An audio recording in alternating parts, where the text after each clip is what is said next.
All right, howdy, howdy, everybody. Um, yes, we're back. We're back at it, and back to mono, or I guess mostly blue this time. And if you all like this, I want to make sure I don't forget, please, to mention, please like and subscribe. If you don't like it for whatever reason, you can always unlike and unsubscribe. But I don't want you all to forget. The channel has been growing, and I appreciate it so much that you guys are liking and subscribing. Um, yeah, with nothing further ado, this is what I think some people are calling Izzet Saga. It's not really Izzet, but I can see why Fire Ice gives Izzet vibes because it very much can be cast for both sides with two of Steam events in the main deck. This is the only red card we are playing. I think I think the fact of the matter is that Ice is pretty powerful enough in its own right that we could totally justify playing Ice by itself, but I think that Fire is a little extra incentive to splash two measly Steam vents, in order to be able to accommodate playing Fire, because especially with Bowmasters in the format, Fire being able to pick off both Bowmaster and the Orc it produces is a pretty big game, as well as picking off Ragavan, two DRCs if they are not expecting Fire, which oftentimes they aren't, at least out of our decks. So yeah, could be pretty good. And of course, what enables us to play two of Steam Vents with, actually being able to see this not just completely irregularly is Lorien Revealed. And this is a card that actually, once I saw my opponents playing it, I started being like, hey, maybe we could try this in the mono blue sea and sky type of deck, because I thought to myself, hey, um, what this enables us to do is this is pretty much kind of like a fetch land. The thing I never liked about fetch lands though is I always A, hated the life loss, B, I hated it that if we ran out of basics, which is a very real possibility, like even like here we only play 4 basics, for example, or not even basics, but just if we run out of lands to fetch, then it's a stone dead card. Um, and also it's bad against Blood Moon because fetches just come down as mountains. I just never really, I mean, fetches obviously are amazing if in the abstract, but I think the problem is for the kind of very light splashes I like, I've always felt like I wanted something that was like a fetch, but kind of had none of those downsides. And I actually think Lorien Revealed is pretty much that. It's pretty much everything I dislike about fetch lands. Actually, Lorien Revealed actually kind of is kind of good where the fetch lands are not what I'm looking for. Like Lorien Revealed is better than it's good where everything I mentioned about fetch lands is bad when you're trying to do a very light splash like this. And basically, the reason why is because, like I said, if you run out of fetchable lands, is this a dead card? Well, absolutely not. If you run out of fetchable lands, that means you have at least 8 lands sitting around. You got 4 islands, 2 steam vents, 2 watery graves. 2 watery graves, by the way, just for making Dismember not cost life. Not irrelevant. Later in the game, we don't want to lose the life, and relatively free inclusion. So yeah, absolutely not a dead card. If we run out of fetchable lands, in fact, drawing 3 cards is kind of the opposite of a dead card. So that's number one. That's way better than a fetch land in that regard. I forget what else I mentioned, but also, like, does it suck against Blood Moon? No, absolutely not. In fact, this is actually amazing against Blood Moon because we can go and grab a basic island. Um, which is, yeah, it's literally good at unlocking us from a Blood Moon lock, as opposed to being further locked like a fetch land would be, at least if we play it under a Blood Moon as opposed to before. Oh yeah, and lastly, the life loss. Life loss is not an issue. Now, we do have to pay 1 mana, which is not insignificant, but for the most part, I think I'm more than happy to pay the 1 mana at instant speed rather than pay the 1 life. We're already going to be losing 2 life, a decent amount of time to shock these in. That 1 extra damage might not seem like a lot, but it really adds up, and this costs us no life. So Lorien Revealed, it's still very live and very impressive, even if we run out of fetchable lands. There's no life loss, and it's far from being bad under Blood Moon. It's absolutely fantastic under Blood Moon. I think bingo, we've pretty much got a fetch that fixes all of the issues that I had with having a light splash, playing fetches in a light splash before. And just the icing on the cake, we can pitch it to Subtlety and Force of Negation. Now, isn't that something special? Um, and this actually got me thinking, you know. And of course, we all know I have to play Blast Zone. It's just getting a sweeper out of a land, especially in mono blue where we don't really have that much creature removal to begin with. Absolutely non-negotiable. Can't leave home without it. Hall of the Storm Giant, having just a 7/7, Ward 3 is just too big to pass up. It comes into play on tap most of the time early in the turns. We need it to the most anyway, so it's relatively free in that regard. Yeah, it's just really good. So these are pretty obvious to me. I've always been happy with them. I see no reason to switch them out. I already explained the Steam Vents and the Watery Graves. So that brings us to Urza Saga. See, so here's what I was thinking. Okay, since I can splash red, I was thinking, hey, maybe we can play. I don't know. Like this unlocks possibilities if we have access to some light red mana. And that just got me thinking, hey, we could play Mishra's Research Desk, for example, because I was just thinking to myself, technically we have 20 lands here. I know Lorien Revealed is we're cutting lands for, but like, we could play like Mishra's Research Factory or Research Desk, I mean, to hit our land drops more consistently. And yeah, I mean, unfortunately, Mishra's Research Desk doesn't work so well with counter magic, like Force of Negation and Counterspell. Those are pretty much duds if we reveal them off of Mishra. But the good thing about Mishra is we reveal 2 cards. So unless we reveal 2 of these, which it could happen, but I think it's going to happen rare enough that I think this should be a solid card. But yeah, basically, yeah, this card can do its thing, in the early stages of the game. And honestly, we very rarely flash it back until quite a bit later in the game anyway. So I don't, even if it takes us a while to find the Steam Vents, to find like Lorien Revealed or just naturally drawn to the Steam Vents, I still think that this card actually giving us value early and then later in the game when we get our red sources, giving us another bite at the apple is pretty good. And that obviously I always feel like this kind of makes me want to try Urza Saga. And I think we can accommodate, Urza Saga. We can play Relic of Progenitus. I played this in the main deck and many decks in the past. So many graveyard decks or decks that incidentally or largely use the graveyard. Worst case scenario, it cycles. So I think this is a good inclusion here. And 8 artifacts. This is good, good amount. We can make the Urza token decent size. Also, we should very rarely run out of cards to fetch. And, like I think I've said in previous theory crafting videos about like how I theory craft, I like having some answers to lands in the main deck. I don't feel like I can accommodate a, I don't feel like what I can call it. I feel like I can't accommodate a Field of Ruin because, the basics are kind of being tugged at between both Lorien and the fields. I mean, I could be mistaken about that. But anyway, my thinking is, Spreading Seas is very similar to Field of Ruin, but unlike Field of Ruin, it does not compete. Oh, excuse the bird. Does not compete for fetching out lands and running out of basics. And then pretty much Counterspell. I know Counterspell might seem a little clunky when we're not necessarily playing at pure instant speed, but so few decks have all instants anyway. I mean, Murktide has, Expressive Iteration and Murktide itself and Ledger Shredder and, all kinds of spells that they don't play at instant speed. So we just have to, sorry, yeah, just, how it goes when you talk. Sometimes the bird wants to talk back, but I think she was kind of in the distance. But anyway, all right, yeah, we'll play with her in a bit. But yes, Counterspell, I mean, this is just kind of like one of the things you play if you're playing blue.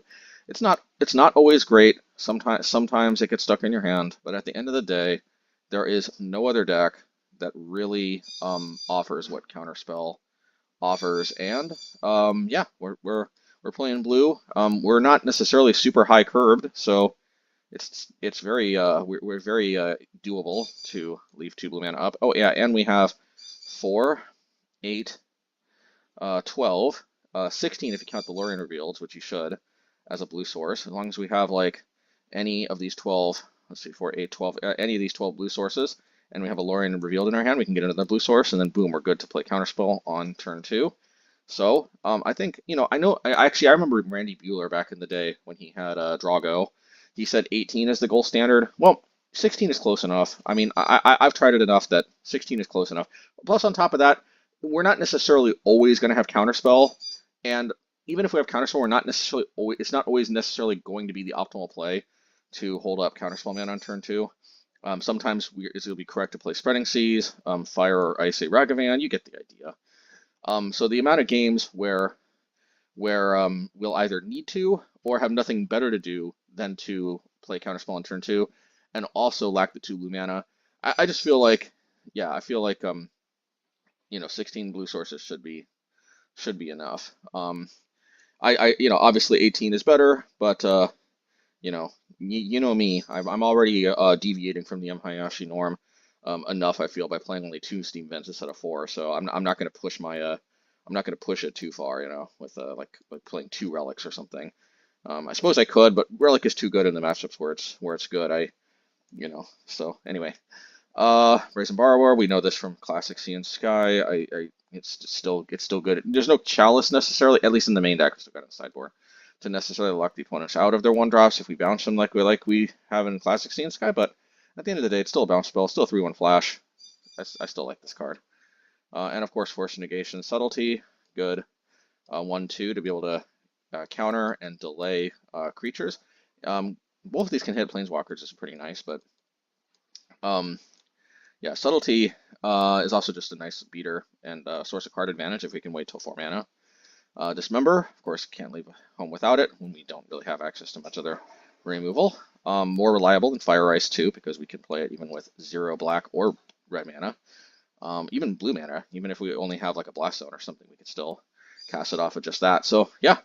And then of course the sideboard, we're still playing the Ratchet Bombs, and obviously Filigree Sylex is technically better than Ratchet Bomb, but might as well just make one of the Ratchet Bombs a Sylex, also to play around Pit and Needle. But really, actually, Engineer Explosives, I think, is much better. And the reason why I haven't played Engineer Explosives as much in the past is just that I felt like, should I play this with only a monocolor deck? Most of the time, no. Honestly, I feel like you could play this even a 2-color deck, but I think especially when we have access to both black, red, and blue, the fact that we in theory could even play this on 3 before a Blood Moon comes down to be able to deal with a Blood Moon, it's kind of nice. Just the fact that, yeah, this going up to 3 I think is pretty big game, and I like it. We can't obviously go up all the way to 5, but honestly, I would probably even play it on 2, having 2 colors, but actually having access to 3 colors in theory is pretty nice. And then Chalice, we all know Chalice. Interestingly enough, actually Chalice is easier to bring in than you might think, because you might look at both the Mishra and the Relic and say, oh geez, that's like 8 1-drops we have to bring out. Not so actually. In matchups where Chalice and 1 is good, and by the way, there's a lot of matchups where Chalice and 0 is good, in which case you don't even have to worry about the Mishras or the Relics. But in the matchups where Chalice on 1 is really good, don't even worry about the Mishra's research desks. Just keep them in, and notably, even if you draw it, you can just play it through the Chalice. Yes, it'll get countered, but you can still flash it back under the Chalice, so you can still get value out of Mishra's research desk. It's a partial non-bow, but I'd still play it. Plus, it still gets fetched by Urza Saga just as good as ever. But the fact that it's it only gets half shut off by Chalice means that yeah, it's not actually the non-bow with Chalice that you might think it is. And then lastly, Tide Shaper. I just like having access to 8 land destruction effects. I really don't want to get got by Urza Saga. The fact that this is also an early way to disable Tron and also put a beater out there quicker is pretty nice. So I've liked this as a sideboard card in the past, and I'm going to continue having this in the toolbox going forward. We'll see how this goes. But yeah, and again, if you made it this far, I assume that you may like what I'm doing here, and always the likes and the subscribes are super appreciated. So yes, thank you everybody, and yeah, let's see how these go. All right, let's give this one the old starter Rooney. Is this automatic? Okay, we're gonna do this one by one. Yeah, frame by frame. We're gonna try to take our time more, because one of the criticisms I got with the post leagues is that maybe the commentary is a little too quick. In any case, this hand, I can't remember if I keep this or not. This is the Mishra's research desk is tempting. I think I keep this. It's very likely a mistake, but I do keep it. Yeah, I know me. Like now, if I knew this was gonna be burn, I probably wouldn't.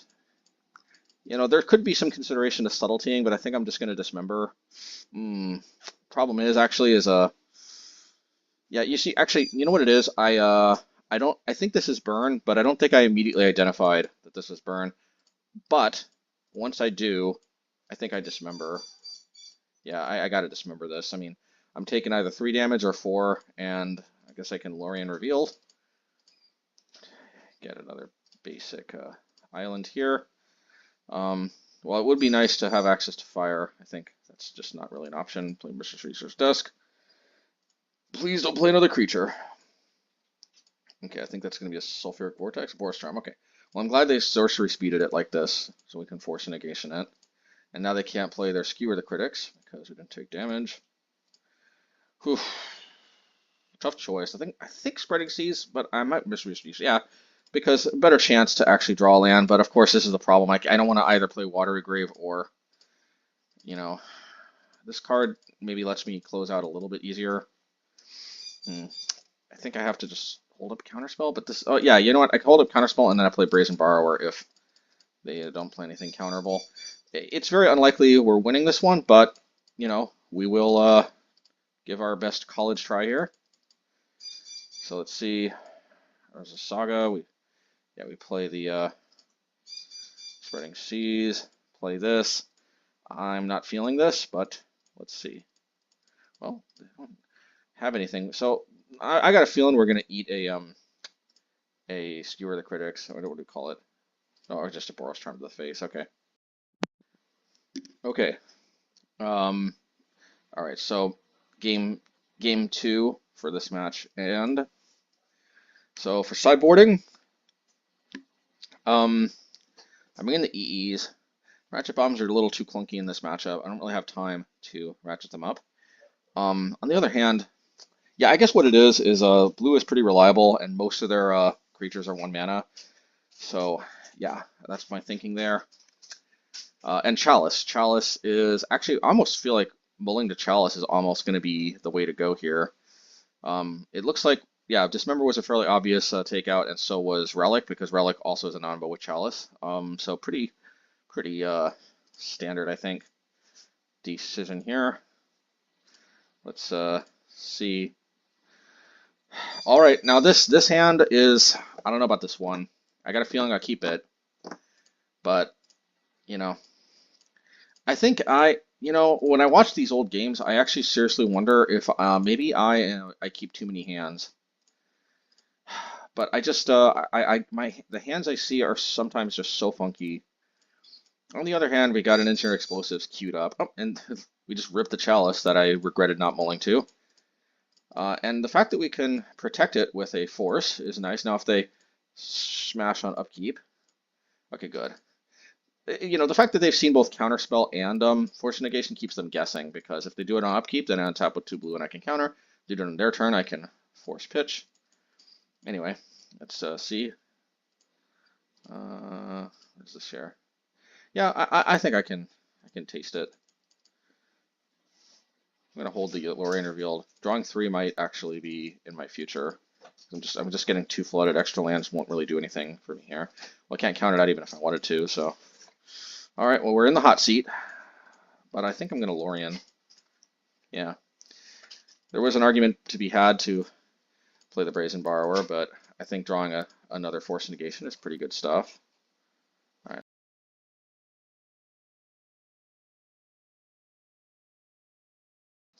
Okay, they draw a card. Suspend another Rift Vault. Spend another Rift Vault. Man, they're drawing a lot of non-1 mana burn spells, but thankfully we've got 3 Force of Negations. And we can start deploying our Brazen Borrowers. I might have to counter these. Yeah, I'm actually going to counter these fairly aggressively.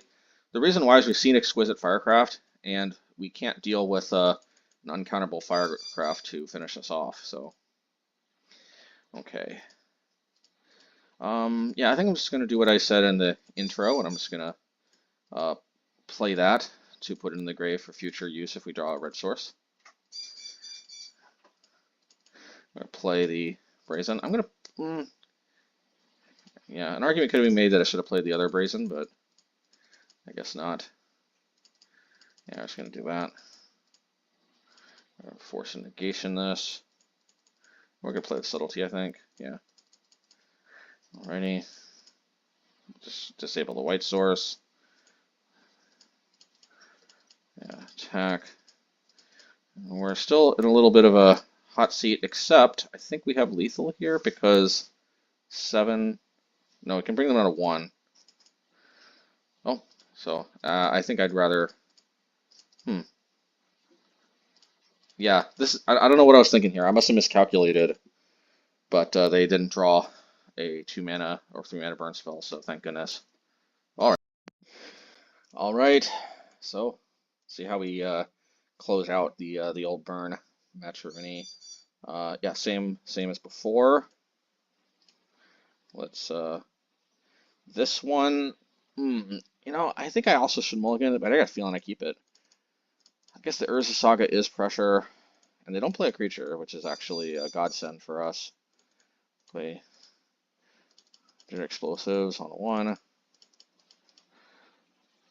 Railing Vortex. We gotta force this, I think. Yeah. Yeah, and Subtlety is the most clunky. Oh, that's good. Yes, we're just gonna play this out. We don't have any counter spells, so we're just gonna try to race them, I guess. We don't have a Shadow Spear. It's worth noting. You could call that a mistake if you want, but we can hope our counter magic shows up timely. Does work. They're raining the burn spells on our face. Name of the game here against burn, interestingly enough, is that you actually need to pretend it's a combo matchup and try to race it.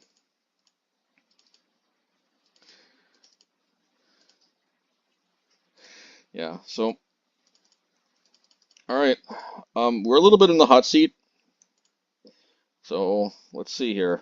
I think I remember this one. Okay, so they go for, okay, I was like pretty close to scooping here, but I was like, do I have any outs? And I'm like, I can still crack the research desk. So I do that, and lo and behold, Force Negation. Right when I need it, I guess I pitched the Brazen Borrower. I'm surprised I didn't pitch the Lorien, but all right. And then I draw Counterspell. So actually, I'm suddenly from feeling like I had no hope to suddenly feeling like I may actually have this in the bag. And thankfully, I can counter that. And the thing is, they can Sunbake Canyon, but if they do, they don't have mana to play a spell. And we really get that one by the skin of our teeth. Yeah. So this yeah.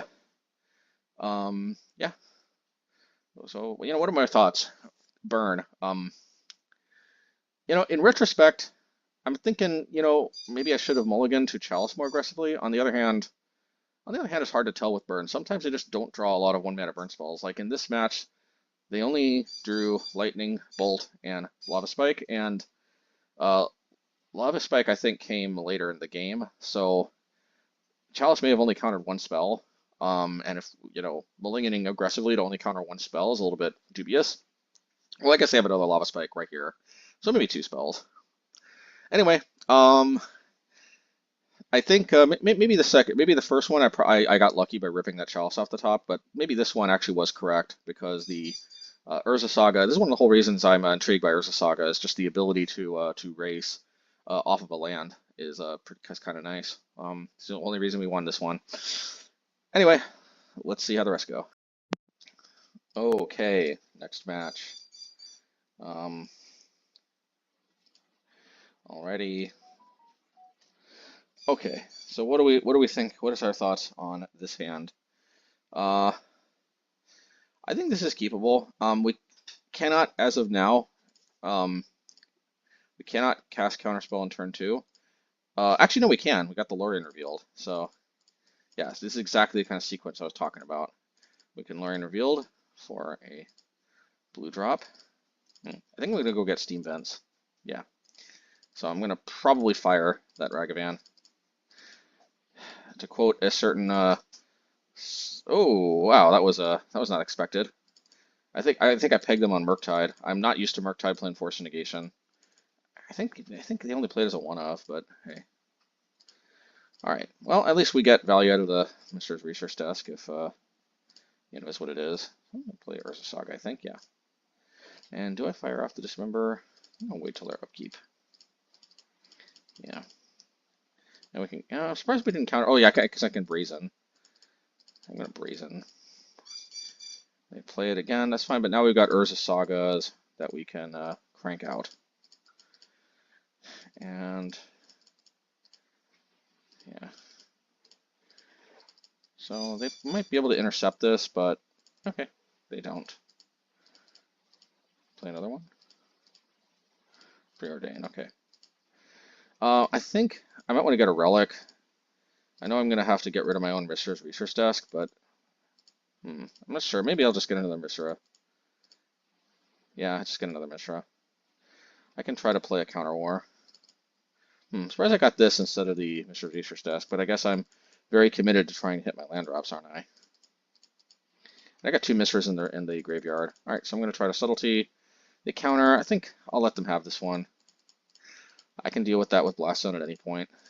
Not super concerned about that. Yeah. Okay. Still think Watery Grave tapped. I think. Oh, why did I play that? Oh yeah, because I think I want to have Counterspell, Flash, and Brazen Borrower available. Yeah. Yeah. This is good value here. Hit Subtlety. That's fine. It would have been a good block, but it is what it is. We can always block with the Brazen Borrower later. No, I think we'll play the Urza Saga. Some consideration of flashing back the Mishra, but we're okay. Yeah, we'll try to block. Yeah, I mean, that's fine. Eventually they're going to run out of burn spells. Eventually they'll run out of spells, period. Okay. I actually think at this point I should have flashed back the Mishra because I think we're really going to angle hard. Or we gotta force this, I think. Yeah. I think we gotta angle for the Relic next turn. Or I just, yeah, I guess I can do that. Yeah, it's got to be Relic here. Okay, fair enough. Brazen Borrower. I'm really kind of tempting fate here with a Murktide off the top, but it's not materializing yet. So Brazen Borrower, and I might as well try to cast a Lorien. I can't cycle it from exile. Bam, bam. It actually resolved. Yeah, and I'm gonna hold up Fire and Ice. And Psychic. Yep, and there we go. So we actually beat Murktide. That was a close one. We had to wait until we saw the whites in their eyes, so to speak, with the Dragon Rage Channeler and whatnot. I think that's usually the key with Murktide is just to be patient and don't necessarily freak out at your life total going low. It's just gotta keep your life total above 3, ideally. And as long as your life total is above 3, don't freak out. And oftentimes that's your best chance of being able to. It's a game of small margins, and you got to be able to eke out those margins, you know. All right. Okie dokie. So let's see. How does the whole sideboarding go here? I think Engineer Explosives for Spreading Seas. Yeah, we're not going to color screw them with Spreading Seas, and Tide Shaper being a creature is a little too unreliable to actually, you know, like it's mostly just going to be a 1-mana 2/2, which is not terrible, but it also kind of, you know, it's a little value negative or value neutral, and we want to try to actually be value positive against them as much as possible. Bring out the relics. That's a little feisty of me. What did I?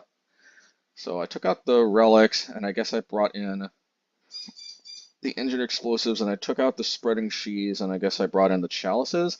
Okay, I see my thought process. Chalice is pretty good against them, so I approve, actually. I approve. Yeah, Chalice is probably even stronger than Relic, and here we have a hand with Chalice. Ooh, man, I'm a gutsy guy. I'm probably going to keep. Yeah, I know me. I know me. I'm gutsy. I'm gutsy with this. But this is one of the reasons I'm so bullish on Mishra's Research Desk, whether it's in red or in this deck. Because, and as you can see, I hit my second land drop, but I did have, oh, Urza Saga. That's a little, suddenly we're playing on hard mode. Wasn't expecting this one.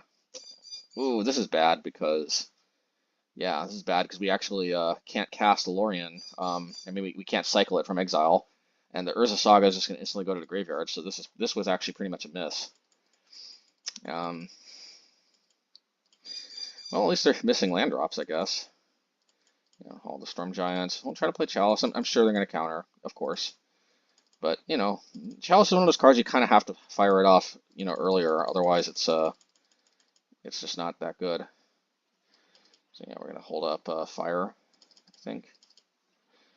Yeah, and they see we got a removal spell. They see the red and they're like, you got something. And sure enough, I do. We'll ice it. Interestingly enough, they counter. They know we're up to something. I think I did that because, I think I wanted to hold up subtlety. That's what it was. And they know we're up to something. So, I find it interesting that I did this, but I guess I can hold up counterspell.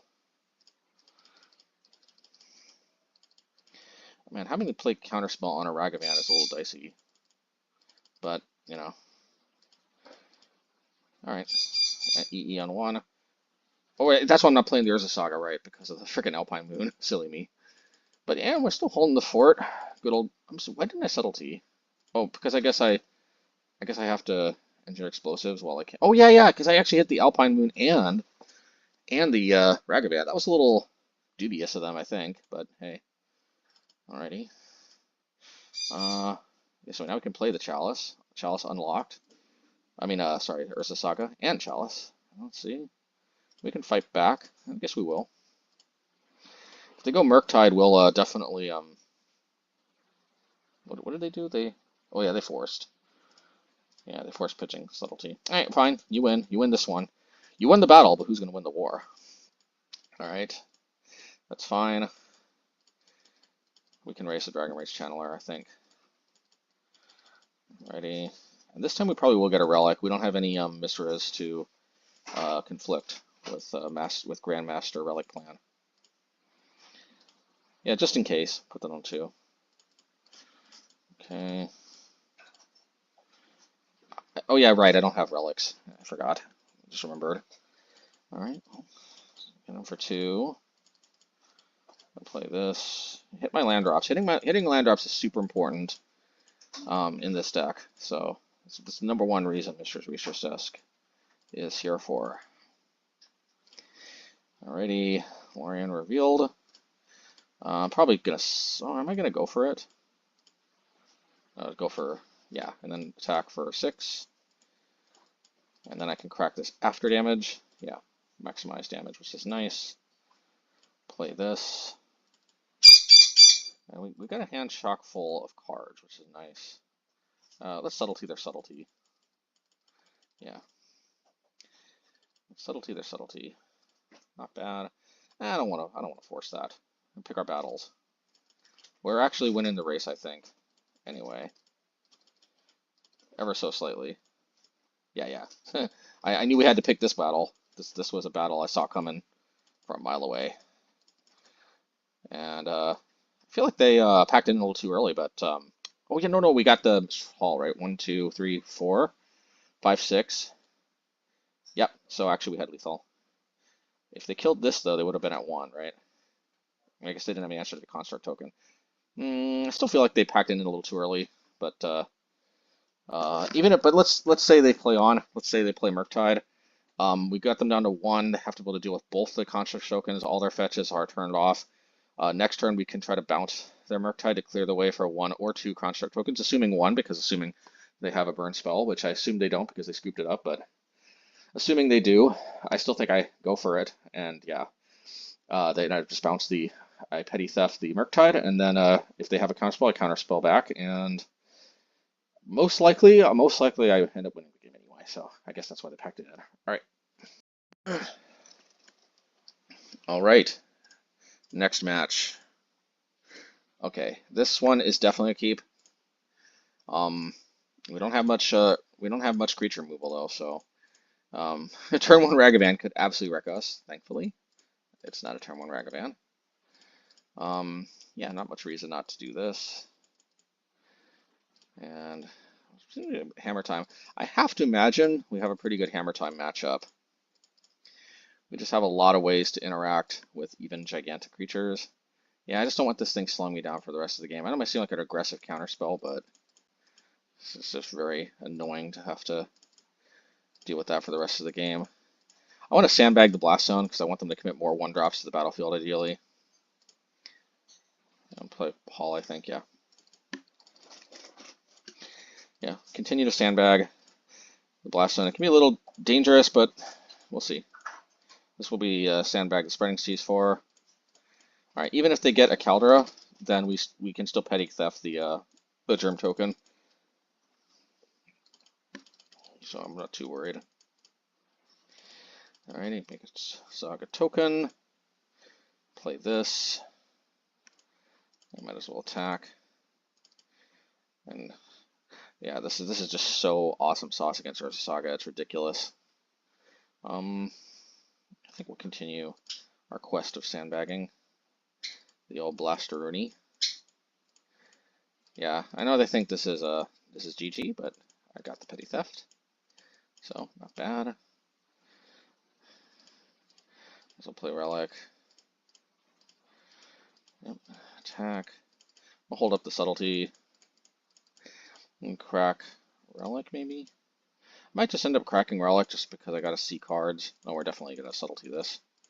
It's card advantage is card advantage, you know what I mean? I can play it next turn, but still, card advantage is card advantage. Okay, we can ice the Urza Saga. I think I probably will do that.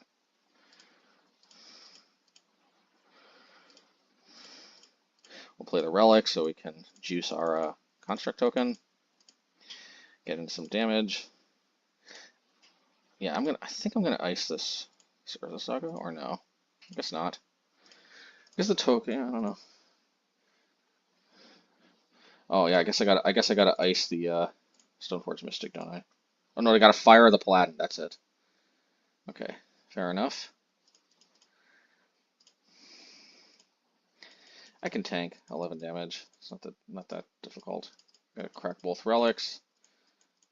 Oh yeah, and I got the Urza Saga and Spreading Seas. It's pretty good, if you ask me.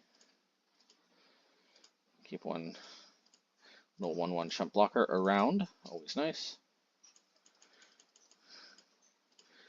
Counterspell that. I think I can chump.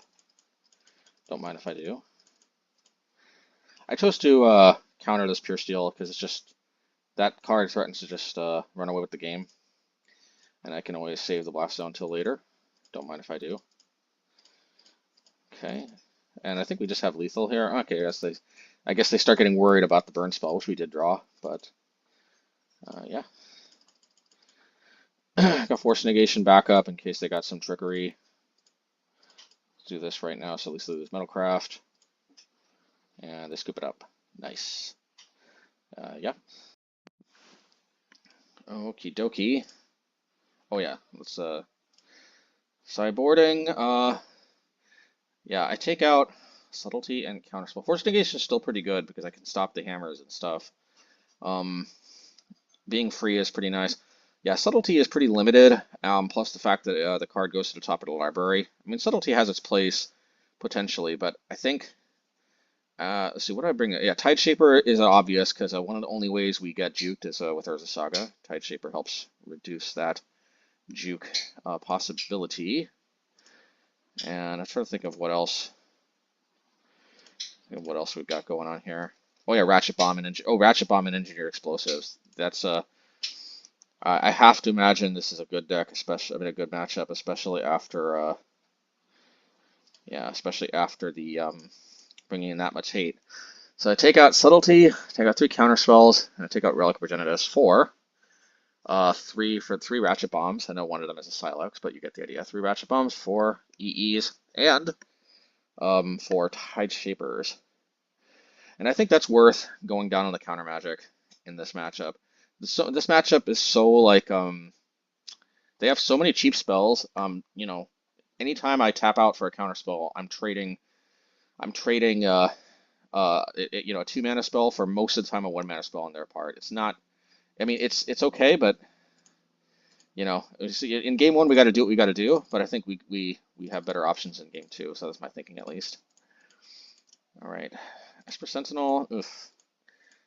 I'm not a fan, but at least Lorien Revealed Cycling doesn't count as a spell, so I can get my second land drop. This is concerning because I don't have Petty Theft this time, so I think I have to fire this thing and let them draw a card, which is not where I want to be, but I got to do what I got to do, right? Looks like they maybe missed a land drop, so you know, maybe we ooh, this is a little not pleasant. I think I have to play Mishra's and play the attack. I really don't want them drawing more cards than they need to. And hopefully the Mishra finds us a land next turn. That's the idea, at least. Yeah, Pure Steel is not what we wanted to see. We ideally want to fire that, but we don't have fire. Yeah, hit our land drop. This is yeah, they might just have us. We can force a hammer. I mean, they can equip the hammer for 0 though, so yeah, we have to force this, obviously. They get to draw a card. I think it's EE or bust. Actually, even EE is yeah, even EE might not be enough actually. Yeah, folks, I think this is I guess I can Petty Theft, Sentinel, block the Pure Steel. Yeah, I guess that's got to be the play, right? Surge of Salvations, that's GG. MH3, note to self, I think I have to prioritize higher land counts a little bit, because getting mana screwed feels like a very unnecessary way to juke out a loss. Keep the sideboard the same. Ooh, whoa, whoa, whoa, whoa. Okay, that was I hit fast play by accident, but there we go. Got this under control. Yeah, kept this 7. I think this is a reasonable 7. I don't have access to fire, but I do have access to ice, and ice is pretty good, so. The question is, do I want to ice on upkeep? I think the answer is yes. Okay, I can Petty Theft tokens of theirs. Ideally, we have so many species effects, it sucks that they get to get their Urza token heebie-jeebies out. I thought about this for a while, but I thought, yeah, I'm not gonna. I mean, that's fine. I mean, yeah, that's fine. Forge anew. I think we can Petty Theft. Or better yet, just crack this, yeah. I wonder if they thought that one through, because that was pretty obvious. Yeah. Anyway, and we can. I think we're gonna bounce the needle, aren't we? Yeah, I think we bounced the needle. Yeah. And we can always counter the needle on the way down. Seems like the thing to do. That's fine. I don't care about the Urza Saga that much.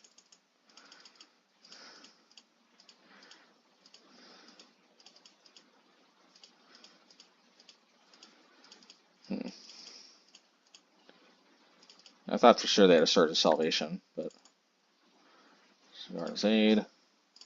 And I think we're going to, yeah, we're going to deploy the Engineered Explosives. That's why we didn't counter it. And thankfully they deployed the Cigar's Aid, making the, we got to remember to, you got to use Colored Mana on this, don't forget, because if we used like colorless, that would be not good with Sunburst. Yeah, I think we got to counter this, don't we? Don't we? I guess not. Then we're just going to let that ride, because that's more. I don't know why they're just loading up the 1-drops into my Engineered Explosives here. I'm not sure, you know, sure what the idea was here, but certainly I feel like we came out ahead on that one. Ginger Brute, yeah, sure. Got it, pal. I'll play Brazen Borrower. I could Tide Shape the Ink Moth, but I'm a little bit worried about Urza Saga.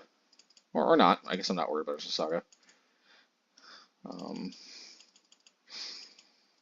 Yeah, I mean, I know they're not going to draw it. I mean, you know, why? I just know.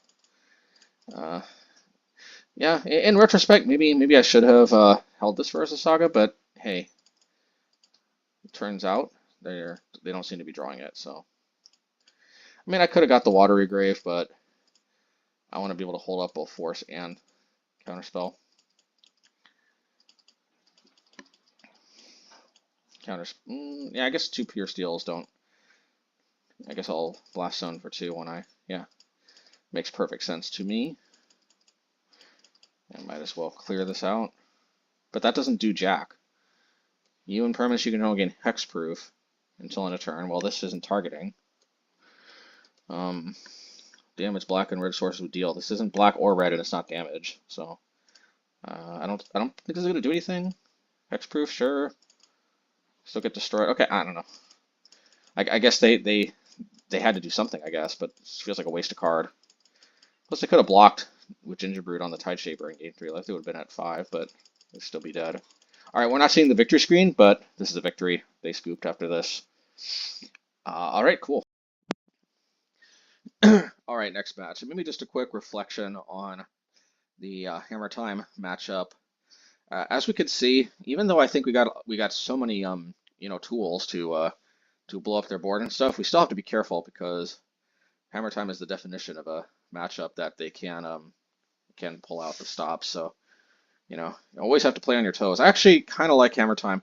I just don't. Sometimes I just get this weird feeling from Hammer Time players, like I don't know, like they're entitled to win or something. I mean, what can I say? We're all a little high strung in that we're all generally we're playing on MTGO or more in the competitive variety, but I feel like I've gotten a little bit of a disproportionate amount of salt from the Hammer Time players. But then again, that's also probably more when Hammer Time was on top. Now that Hammer Time is kind of not tier 1 anymore, I think the people who are playing Hammer Time aren't playing it just because they want to win. So actually, I've been noticing that the Hammer Time matchups are more pleasant overall. Yeah. So overall, I think they're more likely to be the players who really like playing the deck. That player must have been distracted last game by like watching a YouTube video or something. I've been there while playing because the way they dumped all the 1-drops into the EE. But overall, I have to imagine that more of the diehards are still playing it, and they're usually the less salty type. If you're playing the deck because you love the deck, I generally think you tend to be the less salty variety. But if you're only playing the deck because you want to win and you can't stand the possibility of losing, then that's where the salt comes out. So definitely, I feel like there's been less salt since since Hammer's not tier 1 anymore. I definitely feels like there's a correlation between people playing perceived tier 1 decks and salt when they lose to my janky brews. All right. Alrighty. Yeah, but this is definitely a keepable hand. I actually wanted to see how the scam matchup went, and this is actually kind of I want to see what they taken.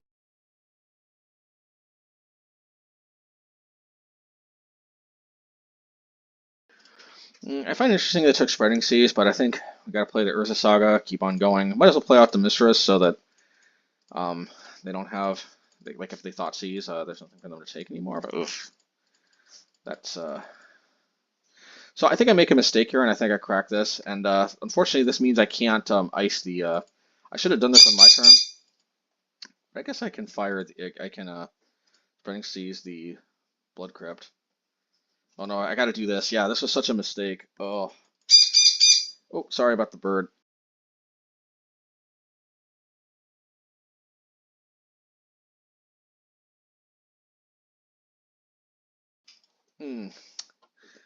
Okay, you know what? I'm sorry, everybody, but it's really been hard for me to find a good time to record. I think I'm gonna have to. I think you all are unfortunately just gonna have to deal with the bird a little bit. The bird is my trusted companion. I love her. All right, Subtlety, and I don't think I'm winning this one, but yeah, that was a big mistake not cracking the Mishra in our turn. It might have cost us the match. Oh wow, that was a loud one. Oof. Yeah, but this is over anyway. So all right, let's go to the next one. Just play this. Yeah, and I just scoop it up. All right, let's see. Let's see how the next game goes here. Force of Negation. Yeah, I'm trying to pick off a scam card after they've already griefed me seems like not a good idea, so I want to take out Force for EE. Yeah, EE's an okay answer to Ragavan. Take out Spreading Seas for. I guess Tide Shaper. I mean, a blocker is better than no blocker, right?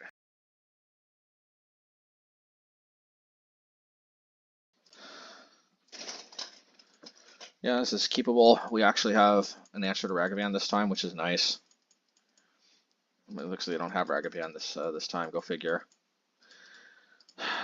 Well, I might have thought about just firing off an ice, but I didn't. Do I counter or do I fire it?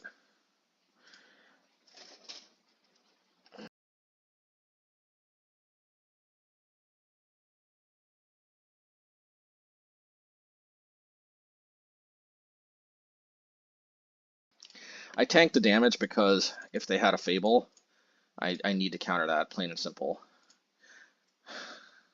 There's no point in countering the Kroxa. It's the exact same thing as just discarding the counterspell. So we're going to do this now. Yeah, I was a little bit worried about that, but how much we could do.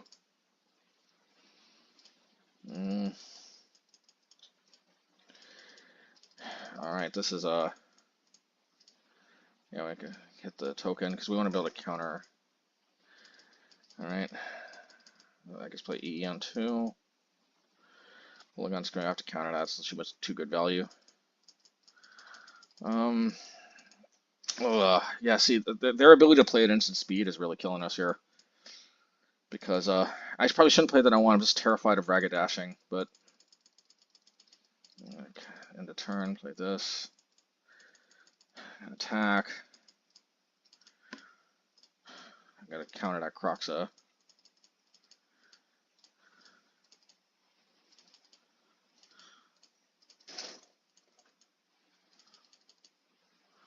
Man, if only I would have waited on the EE. EE on 2 could have been why did I... Oh yeah, because I put this on 2. Yeah, that's probably just the better overall. But yeah, I guess I had it out. I could have drawn Fire Ice on the grief. No, even that wouldn't have been good enough. I did Tide Shaper, and then hoping I can block. No, even that because Brazen Borrower doesn't block. Yeah, I don't know. I guess I had no outs, but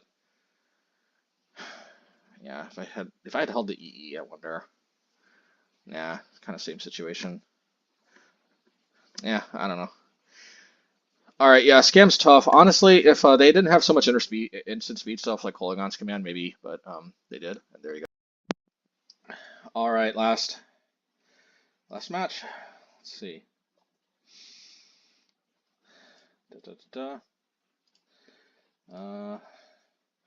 Man, I'm such a glutton for punishment. I'm probably gonna keep this, but I really shouldn't. Well, I don't know. I'm still getting a feeling for this deck, I think. I'm getting a feel for it. Oh, is this another... Probably Rakdos Scam. I'm not used to them playing Inquisition, but there's no rule that says they can't play it. Well, they're playing Giganta, so... yeah, blue source, I need it a lot. So, alright. Oh, it's John Sava-van. So, alrighty. I wonder if I almost should have subtletied. But if I would have known for sure I'd draw a blue source on the next turn, I probably would have subtletied. Because the problem here is that, sure, I can Spreading Seas, but then they can just buy it back. So this is a little bit problematic, not going to lie. So I think what I actually have to do is I have to go for Blast Zone on 2. I don't know. I don't know about that one.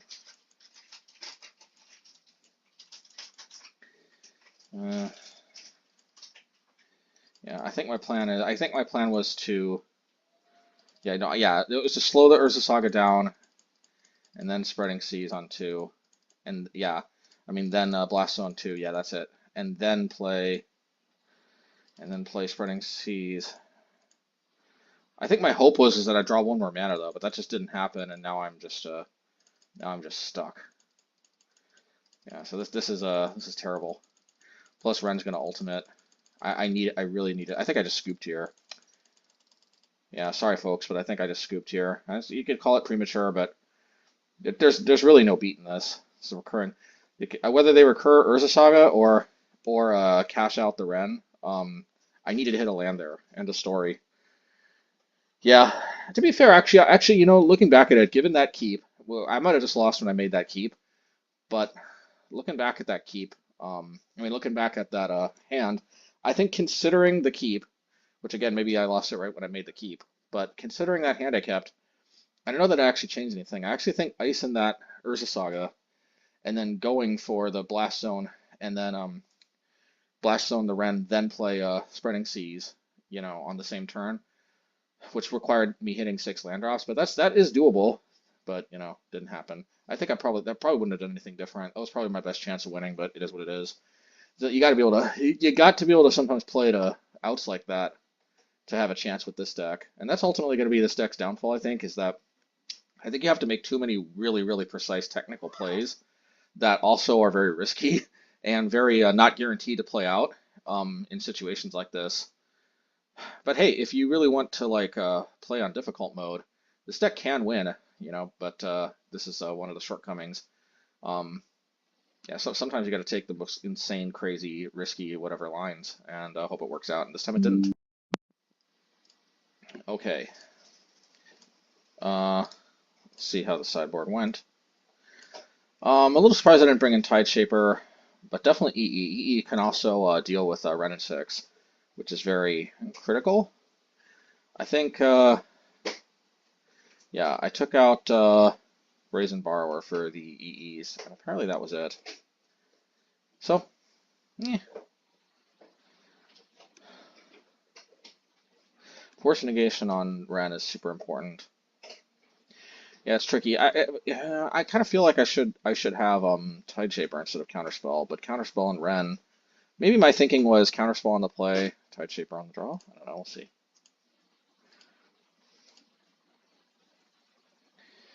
Yeah, this is a keep. This is the kind of hand that we can keep on the play, but on the draw, it'd be way more dicey because, oh my god. Yeah, of course they're gonna play counter. They're gonna play. Okay, well that we drew like a clutch. Drew really clutch. Question is I think we got to fire it, and then yeah, like a certain celebrity apprentice star used to say, you're fired. Huh. I guess we're holding up Counterspell for Ren and 6, or Tarmogoyf, as the case may be. You're fired. All right. Well, now we can fire, or I guess hit this. Yeah, Ice in the Urza Saga is actually kind of nice. Nice option to have at least. Okay, let's go. Put my second Urza Saga. I guess I want to wait so I can get full value out of the Urza Saga, just in case they had Pithing Needle. Yeah, play this attack.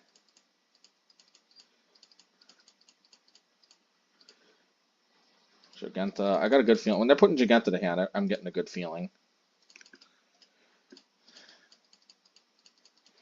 I can crank out more tokens, which is always nice.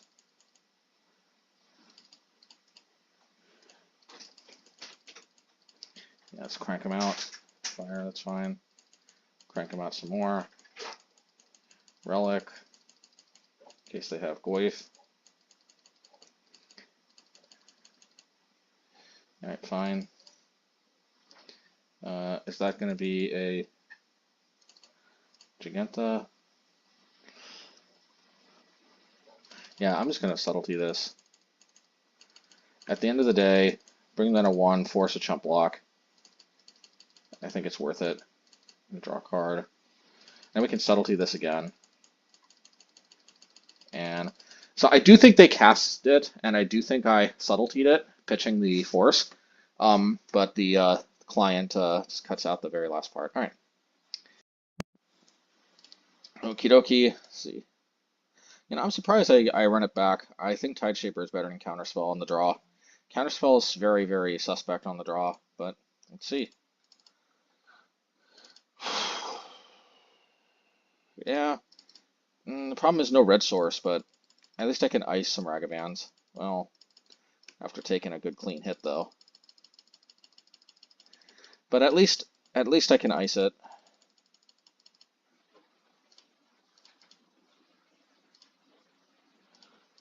Let's see here.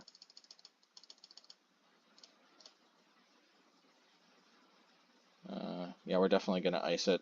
Sorry, I clicked forward a little too many times, but alrighty.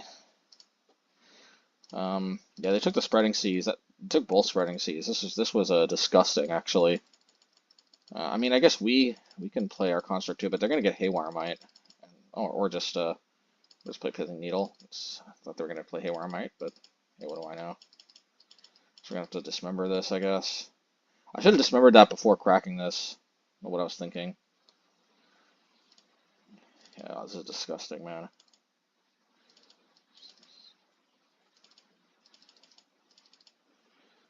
I have to play Relic. So I have to get Fire Ice. I can't do anything. Alright, just reduce the power and toughness, I guess. I can do for the love of. I guess I could. Oh, that was such a mistake. Yeah, that should not have done. I should have played the what I should have done is I should have fired. Oh my God. Yeah, man, I shouldn't have.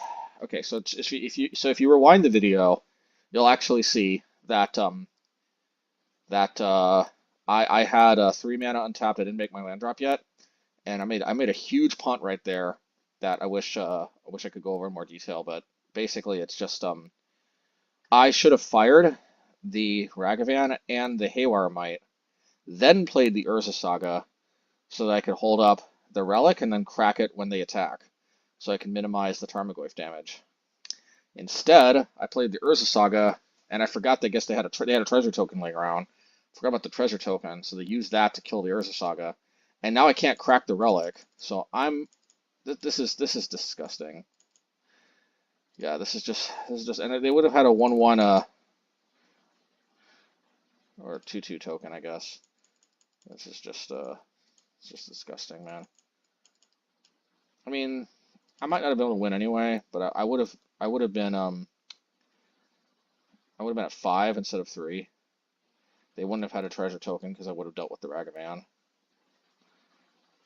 But yeah, I don't know. Still might not have worked out. Still might not have worked out. I could have tried to angle for a subtlety chump block. Yeah, but actually the subtlety chump block wouldn't have worked anyway because the engineer explosive. But I would have been at 5.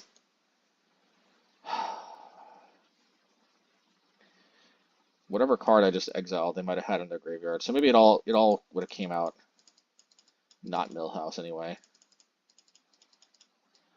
Yep. Yeah, this is a difficult matchup. Yeah. Yep. All right. Post. Okay. So post league thoughts. So, I did like the Urza Saga package, and I was testing this deck some more. That I don't necessarily have the timestamps recorded for me to do the post league on. I know I had one with Aspiring Spike, which is some people have told me that they saw that I had a Urza Saga Izzet deck in the brew. So I guess I thought I'd share it. That being said, both this league and some of my other testing, at the end of the day, I just feel like classic Sea and Sky I think is better. So I think I'm gonna stick more with a build like this. This is the present build. If I have the time, I might do another post league with a league that I ran with this one, and it felt a little bit more solid. At the end of the day, I still stand by. I think my assessment of the whole Sea and Sky, and to some extent Mono Blue period, which is that I feel like it's really kind of a Chalice of the Void type of strategy. We just don't really have that many good one-drops. Yes, Preordain got unbanned, but Preordain is just one card. Like, at the end of the day, since we don't have that many good one-drops, I feel like we're super incentivized to play Chalice and to basically turn off all of our opponent's one-drops. And I just feel like this deck is just a very good shell for that. And I just feel like that's kind of where we end up. That's kind of our place in the meta, in a way. And, you know, at least when I ran this one, it felt really solid, and it felt like, yeah, it felt like the deck had a clear sort of mission statement in mind, and I did like Chalice. Yes, there are matchups where Chalice is bad. We can't side it out, but it just fits the deck too well. At the end of the day, even with the Saga version, we play so few one-drops, it's just very, very tempting to just cut the extra one-drops and just go and just play Chalice. But at the end of the day, I did like Fire and Ice, I'll tell you that much. I think Fire and Ice, as long as Lorien Revealed is, as long as this card doesn't get banned, and I don't see this card ever getting banned, as long as this card doesn't get banned, Lorien Revealed, I think I'm kind of incentivized to continue rocking Fire and Ice, because the Ice half is just very good. As we saw, we could tap down the Urza Sagas, tap down their lands. I mean, like, we know how annoying this card is against us whenever Rhinos does this against us, so now we're harnessing this card's power. The fact that Ice is just so solid, you know, pun intended, even when we don't have access to red, is just what really does it for me, because, you know, at the end of the day, this is what I really love about light splashes, is like Ice is just so solid, you know, again, pun intended, you know, even without fire. But actually, when we do have red, you know, having access to fire is very sweet. And at the end of the day, I just think it's a very nice place to be. The deck definitely likes having more removal, and being able to cleanly deal with Bowmasters in that way is pretty nice too. We could look into playing some sideboard cards, for example, like Cast into Fire. But at the end of the day, I don't want to push my luck too much with the red cards. The red splash is very light, and in that regard, actually, I realized that the two Watery Grave should probably be Xander's Lounges. I know this card comes into play tapped. I can't play this untapped like Watery Grave, but at the end of the day, I think red is important enough. This felt good to me when I played it. I still like having two of these because in certain matchups, I'm going to really need to be able to play Dismember without losing life. But Xander's Lounge actually unlocks two important things. One thing is if I draw it naturally, which happens more than you might think, I can both mitigate the Dismember and I can cast Fire Ice off of it. So I just like the way that this card, you know, it's both red and it's black. Because really the black is not super necessary, but I do kind of like having two black sources just to be able to cast Dismember naturally if it comes to it. So yeah, and the other thing actually I like about Xander's Lounge is it unlocks the ability for me to Lorien Revealed, grab a Xander's Lounge, and then if I keep drawing lands from then on out, which sometimes happens, sometimes I grab a land with Lorien Revealed and then I regret it because I keep drawing lands, but I can always cycle the Xander's Lounge if that happens, which is kind of nice. Plus on top of that, sometimes I really can't tap out for whatever reason with Lorien Revealed, and sometimes I just want to cycle Lorien Revealed, grab a Xander's Lounge, then cycle it like the same turn or something. So that's another something we can do. So I think Xander's Lounge makes a lot more sense. So that's kind of where I'm at. Oh yeah, something else. Some testing of mine does indicate that actually 4 Field of Ruins, 4 basics actually is doable, and we kind of knew that from some of our builds with mono red. Well, we've known that sometimes only 4 basic mountains is doable. We have played some versions with only 4 basic mountains. Yeah, we just have to be careful because I mean, what I've just realized actually is I almost always go for Steam Vents or Xander's Lounge with the Lorien Revealed. The only matchup where I think I don't is Burn because you know, Shocking is just so brutal. But it's just a very, very big chunk of the time I get Steam Vents, and then sometimes I get Xander's Lounge, but it's very, very rare that I'm not getting Steam Vents. I just don't have that many red sources. Most of the time, Lorien Revealed is my only way to get consistent red for the rest of the game. So yeah, just the sheer amount of times I go grab a Steam Vents. Yeah, it just makes me think that you know, you just gotta be careful. Sometimes you do want to Lorien Revealed for a basic island, but you just want to be careful because every time you Lorien Revealed for a basic island, it's gonna increase the possibility that a late game Field of Ruin can't fetch any more islands. But at the end of the day, if it ever gets to the point, you know, sometimes Field of Ruin is still worth it, even if we run out of basics to fetch. But at the end of the day, what I like about Field of Ruin, yeah, what I like about Field of Ruin is that, yeah, actually, so if I'm taking on Urza Saga, yeah, I like Field of Ruin because it does represent, you know, converting into a blue source, unlike Urza Saga. And oftentimes I found myself wanting to deal with their Urza Sagas more than I actually cared about making my own Urza token, so that's also nice. Um, and Yeah, it's oh yeah, and also I can move the Spreading Seas to the sideboard. Maybe go without the Tide Shapers, which are kind of a non with Chalice anyway, and it frees up more main deck slots, so I can play Repeal in the main deck, which does synergize quite well with Chalice of the Void because they play a 1-drop. I play Chalice of the Void. I might have to take a hit or two, but then I repeal it, and then it's basically like a 2-for-1 because if I repeal a 1-drop under a Chalice, they can't really recast it, or if they do and forget the trigger, it gets countered. But in real games, just remember your triggers. But yeah, Repeal is a very sweet card. Also just helps keep the board clear and draws a card while it's at it. You know. Yeah. I classic Sea and Sky. It's not that the Urza Saga. I mean, like the Urza Saga version was fun messing around with, but I think classic Sea and Sky. I'm a little bit of spoiler alert. I did test both versions, and I'm more satisfied with the classic Sea and Sky version without going for Urza Saga. But Urza Saga is still something we could revisit in the future. Plus, we also get to play our pal Svyelun again. And I know everybody is on the Merfolk bandwagon, but to me, I'm playing Merfolk enough. Svyelun is Merfolk enough for me. As long as I'm playing Svyelun, I feel close enough to my Merfolk roots. It's just kind of hard to pass this card up. This card is so good, man. Somebody mentioned playing Murktide. I might visit that at some point. I feel like that was more for the 8-field version. Yeah, 8 fields is a little hard to accommodate when I'm playing Lorien Revealed. But yeah, actually, if I revisit 8-field, the only reason I'm not doing the 8-field like in the last video was really just that Lorien Revealed really got the juices flowing, so to speak, with thinking about how it could affect the deck. And I really like the way this unlocks Fire and Ice and black sources for Dismember. So is it kind of comfortable with that? It's not going to prevent me to possibly experiment with other possibilities, perhaps, but I really like this. So that's kind of where I'm at. Oh yeah, and yeah. Oh, another thing too. Dress Down. This card is juice. This card is gas. This card is juice. I don't know how to explain it. Just yeah. Where was this card my whole life actually? I think even with the Saga version, well, I guess actually it's a little bit of non-bo with Saga because this comes down and it kills all your Saga tokens, right? So that's another nice reason to not have to play Saga.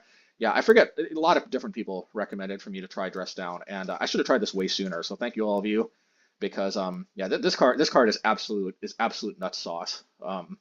That sounded disgusting, but this card is I guess it's the guy in his boxers, but whatever. This card is amazing. Anyway. Yeah, plus I also like the way my whole deck basically has no 1-drops, so whether I play with Chalice or not, there's no potential for non-bows, except I guess Engineer Explosives on 0, and I guess Repeal on 1, or I could Repeal on 1 on a token under Chalice, but whatever, other than very minor non-bows, yeah. Anyway, hey, this was a blast, hope you all enjoyed, and look forward for possibly a post-league with this version in the future. There's a new set coming out. This was recorded a little while ago, but there's a new set coming out. Unless that Eldraine set like completely changes things, I still think that it's going to be interesting. From what I can tell, this new Eldraine set is probably not going to completely reshape Modern like Lord of the Rings did. Anyway, hope you all enjoyed, and looking forward to continuing to make content for you all. Take care.